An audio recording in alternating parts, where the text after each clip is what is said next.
الحمد لأهله والصلاة على أهلها أما بعد. وعززو یورور پختنه کړې ده چې که امام په اوله ناسته کې التحیاتو پوره کړي او ولاړ سي مقتدي التحیاتو نوي پوره کړي نو هغه به ولاړېږي ورسره او که نه. الجواب وبالله التوفیق. محترمه که امام په اوله ناسته کې التحیاتو پوره کړي وي او ولاړ سي او مقتدي التحیاتو نوي پوره کړي نو دا مقتدي دی التحیاتو پوره کې وروسته دی بیا په امام پسې ولاړ سي چې تر څو التحیاتو نوي پوره کړي په امام پسې به نه ولاړېږي.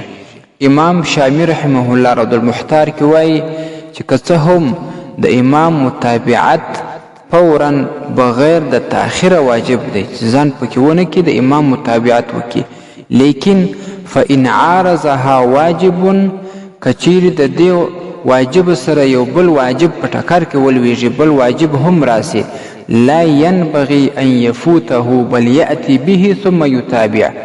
نو نشای چې دغه واجب دی بیا پاته کول سي بلکې دا واجب دی پرسي د دې وروسته د امام متابعت وسي، لأن الاتيان به لا يفوت المتابعة بالكلية.